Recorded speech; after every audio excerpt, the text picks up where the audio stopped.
Boche gold and diamonds. Buy now, pay later. പ്രവാസി വ്യവസായിയെ തട്ടിക്കൊണ്ടുപോയ സംഭവത്തിൽ കൊട്ടേഷൻ നൽകിയത് വ്യവസായിയുടെ ബന്ധുവെന്ന കണ്ടെത്തലിൽ ബന്ധുവിനെ പോലീസ് അറസ്റ്റ് ചെയ്തു.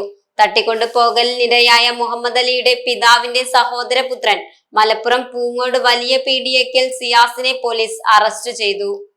ഡിസംബർ 6-ന് തൃത്താല കോഴിക്കാട്ടിരി പാലത്തിനു സമീപം വെച്ച് വണ്ടൂർ സ്വദേശിയായ പ്രവാസി വ്യവസായി മുഹമ്മദ് അലിയെ ഒരു സംഘം തടഞ്ഞു നിർത്തി തോക്കു ചൂണ്ടി ഭീകരാന്തരീക്ഷം സൃഷ്ടിച്ച് തട്ടിക്കൊണ്ടുപോയ 12 പേരെ പോലീസ് അറസ്റ്റ് ചെയ്തിട്ടുണ്ട്.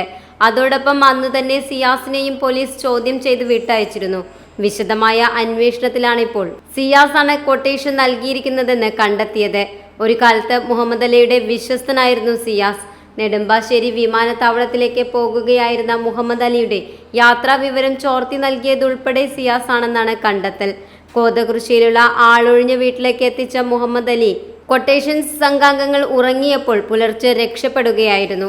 ഇതിനിടെ കാനഡയിലുള്ള മകന് 70 കോടി നൽകണമെന്ന സന്ദേശം അയക്കുകയും ചെയ്തു.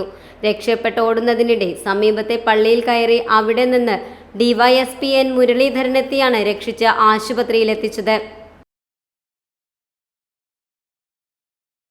Time Kids Preschool, Mannannur road, Vaniyamkulam. .view News. കാഴ്ചകളാണ് ലോകം, കണ്ടു തുടങ്ങുക.